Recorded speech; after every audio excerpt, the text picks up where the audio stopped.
Ser podcast.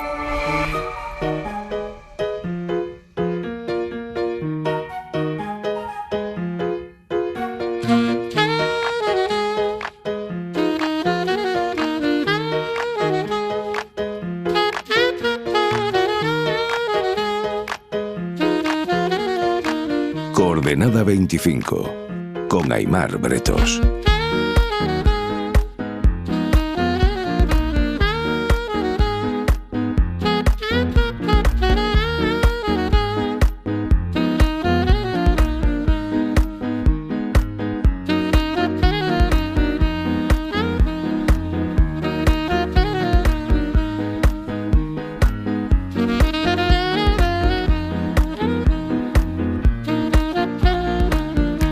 Andrea Ricci, buenas noches. Buenas noches, Aimar. ¿Cómo estás? Estamos en esta...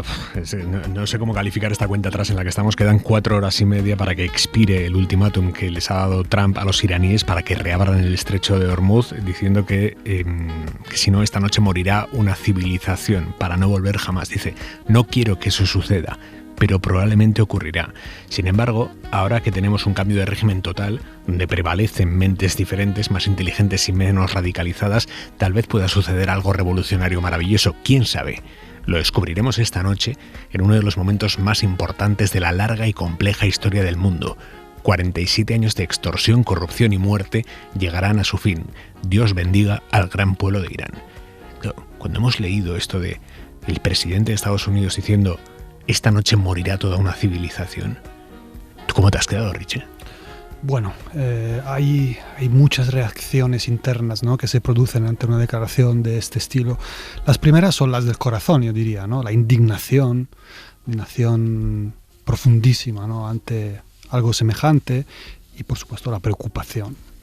Pero luego también intervienen las reacciones del intelecto, ¿no? Y entonces uno empieza a reflexionar, y cuando piensa sobre esto, cuando este hombre habla de la muerte de una civilización, se te ocurren muchas cosas. La primera es la ignorancia de una persona que probablemente ni siquiera entiende lo que es el concepto de civilización, porque es algo que pretenda exterminar decenas de millones de iraníes. Obviamente no va a poder matar una civilización, menos una con esa historia, esa envergadura, ese recorrido.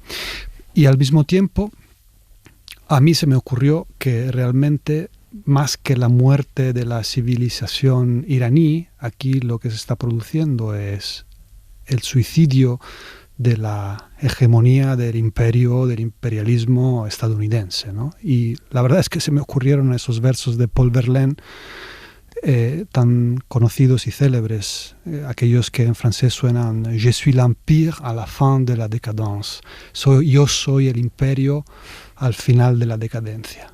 Este hombre es pues el final de la decadencia de una historia, ¿no? Que alguien con esas características pueda llegar ahí y decir esas cosas es un síntoma de un fracaso sistémico, ¿no? Obama lo dijo muy al principio, esta persona es unfit to lead, es inadecuada para liderar. Y efectivamente era así, ¿no? Y que tantos años después estemos en estas dice mucho del fracaso de ese sistema que está moribundo, más que de la posible muerte de una civilización.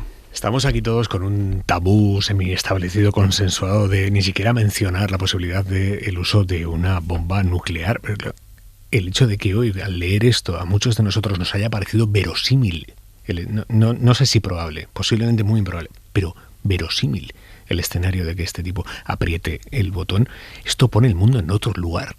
Sí, hemos entrado en una dimensión diferente en la cual asuntos inconcebibles como este durante décadas, ¿no? No hemos estado tan cerca de riesgos como este desde la crisis de los misiles de Cuba, yo diría en el 63, pero eran circunstancias muy, muy diferentes, ¿no? Ahí había una tensión entre dos superpotencias y ahora estamos de nuevo, digamos, teniendo que convivir con esta pesadilla, ahora por una situación completamente absurda, ¿no? Una crisis que no existía en los rasgos que requerían llegar a este punto, y es un síntoma de la nueva época oscura en la que nos adentramos. Yo no creo que esto vaya a pasar, pero efectivamente, como señalas, el mero hecho de que nos planteemos ciertas dudas es revelador. ¿Qué entendemos hoy por armas nucleares? Armas nucleares, evidentemente, es porque todos tenemos en la cabeza Hiroshima, Nagasaki, pero el catálogo de posibilidades hoy es muy amplio. Sí, eso es así. Desde luego en el arsenal de Estados Unidos hay muchas posibilidades, no solo porque dispone de distintos medios de entrega, como se dice en jerga, disparados desde tierra, mar y aire, sino porque dispone de cabezas nucleares de distinto potencial, por decirlo de una forma simple. Entonces, para entendernos, pues hay en el arsenal medios que son mucho más poderosos que lo que fue la bomba de Hiroshima, pero también hay cabezas nucleares de potencial más contenido que aquel, ¿no? Para distinto tipo de posible uso. Así que, evidentemente, las opciones son grandes. Yo insisto, no creo que esto vaya a pasar. Pero bueno, es terrible que tengamos que empezar a ponernos ciertas preguntas y hay que ponérselas. El otro escenario posible, más allá del acuerdo, que ahora voy con ello, pero que también es posible, o de el hecho de que aumente las horas de su ultimátum con una nueva prórroga, pero hay otro escenario posible que es el de la operación terrestre. ¿Esto lo ves más factible? Una operación terrestre, no sé, quizá acotada, centrada en claves concretos del estrecho de Hormuz, no lo sé. Sí. Los expertos con los cuales yo he hablado y los análisis escritos que he podido leer concuerdan en la conclusión de que estas operaciones son muy peligrosas y es muy dudoso que puedan ofrecer una rentabilidad táctica y estratégica, con lo cual todo apunta que no tiene ningún sentido. Podrían hacerse cosas de distinta índole. Uno sería, por ejemplo, intentar una operación terrestre en la ya famosa isla de Harg para, digamos, tener una herramienta negocial con una isla que es fundamental para la exportación del crudo, y, por lo tanto, evidentemente, infligir un daño sensible al régimen. Otras operaciones podrían tener que ver con controlar zonas costeras justo enfrente del estrecho para tratar de limitar la capacidad de bloquearlo, ¿no? O incluso algunos islotes que están precisamente donde pasan los canales. Es un lugar realmente muy estrecho, son 30 kilómetros y los canales donde pasan los barcos son mucho menos todavía. Sin embargo, todas estas opciones tienen unas contraindicaciones enormes. En el caso, por ejemplo, de una operación terrestre alrededor del canal, es que Irán puede seguir bloqueando el canal de muchas maneras y el mero control de una franja territorial no aseguraría eso. Y en cambio expondría a las tropas a enormes dificultades después del primer desembarco y puesta en seguridad. Estarían claramente expuestos a enormes riesgos, tanto allí como en la isla de Harg. Yo creo que hay una resistencia enorme en las Fuerzas Armadas estadounidenses, en el mando, en contra de esta operación, y tal vez el hecho de que haya habido nuevas purgas recientes tenga que ver con discrepancia también en este panorama. No digo que vaya a pasar, pero desde luego Trump ha creado las condiciones para poder hacerlo, ha transportado ahí tropas y bueno. O sea que lees en ese marco el cese del jefe del Estado Mayor del Ejército la semana pasada. Yo sí leo. Naturalmente esto es una interpretación, debo precisar, yo no dispongo de información de primera mano como para poderlo afirmar en clave de información. Pero mi interpretación es evidentemente que hay una discrepancia que ha sido zanjada con enseñarle la puerta a este hombre. Una discrepancia profunda acerca del devenir de las operaciones, en cuyo marco creo que puede tener papel también la opción, no digo la planificación, sino la opción de recurrir a una operación terrestre. No solo, pero sí creo que tiene que ver con una discrepancia que ha sido planteada desde el alto mando militar. Atención, es parte de un patrón, Aimar, porque a lo largo de estos 14 meses por ahí, desde el regreso a la Casa Blanca, ha habido una auténtica escabechina de altos mandos del Pentágono, evidentemente pues destituidos por decir algunos noes. Lo que es curioso es que esta escabechina se produce en paralelo a otra, que también está ocurriendo en China desde hace tiempo, con muchas destituciones, relevos en los altos mandos militares. Estos son asuntos que envían señales inquietantes, a mi juicio. Me interesa la derivada china, porque un porcentaje enorme del petróleo que importa China, creo que es en torno al 40%, pasa por el estrecho de Hormuz, un 25% del gas que llega a China. Claro, ¿a China qué le interesa más? recuperar esos suministros o ver cómo se debilita Estados Unidos en esto? Yo creo que predomina el interés en ver a Estados Unidos sufrir una hemorragia militar, política, de estatus en ese conflicto. Porque si bien es cierto que China sufre algunos daños colaterales por dificultades en el suministro, aunque hay que tener en cuenta que también estas dificultades son limitadas por el hecho de que por el estrecho siguen pasando barcos. Yeah. Los barcos de Irán, muchos de los cuales van a China. Claro. Y además Irán ha señalado la voluntad de dejar pasar al menos algunos barcos del hermano Irak, tal y como lo definen ellos, ¿no? Donde obviamente la religión chií es dominante y, bueno, cabe intuir que mucho de ese petróleo podría seguir siendo vendido a China, con lo cual hay un daño, pero no es un golpe tan letal como lo está haciendo, por ejemplo, para los europeos. Entonces, este daño yo creo que es asumible. China además tiene enormes reservas acumuladas, puede capear un temporal bastante largo de meses. Han sido muy previsores en esto, como en otras cosas. Lo vimos en la guerra comercial, ¿no? Se habían armado con un instrumento letal, el control de las materias primas estratégicas, que les permitió responder al asalto. Yo creo que ellos tienen interés en seguir viendo a los Estados Unidos perderse en este conflicto en otro lugar de Asia, que deteriora su posición en el mundo, que agota sus arsenales, que les distrae y que evidentemente pues es un revés estratégico enorme. Mira, tenemos noticia de ahora mismo. El primer ministro de Pakistán acaba de pedirle a Trump que prorrogue 2 semanas el plazo para alcanzar un acuerdo con Irán, porque dice que los esfuerzos diplomáticos están progresando de manera constante, sólida y decidida. Esto es lo que piden los pakistaníes a Trump. Veremos qué hace Trump en estas 4 horas que le quedan para que termine su ultimátum. ¿Qué papel está jugando Pakistán? Pakistán claramente está intentando ejercer un papel de mediación. Disfruta de, bueno, pues un canal de relaciones bastante sólido con la Casa Blanca desde antes de esto. Es obviamente un país musulmán y está ejerciendo ese papel. Ahora, evidentemente, yo creo que no cabe descartar que pueda haber una salida negociada, aunque ahora mismo parezca muy difícil. Yo, desde luego, no me atrevo a descartarlo y espero que así sea. Los pakistaníes están trabajando en ello. Ahora, hay grandes problemas, Aimar. Uno de ellos es Bibi Netanyahu, que hace todo lo posible para evitar esto. Entonces, no solo ha sido el actor que claramente ha precipitado esta guerra, la ha provocado, ha convencido a Trump en apuntarse a esto, presentándole un panorama totalmente irreal que Trump ha comprado desoyendo la voz de las personas expertas que tiene dentro del aparato administrativo de Estados Unidos. No solo le ha traído en esta trampa para Estados Unidos, pero beneficiosa para los intereses políticos de Netanyahu.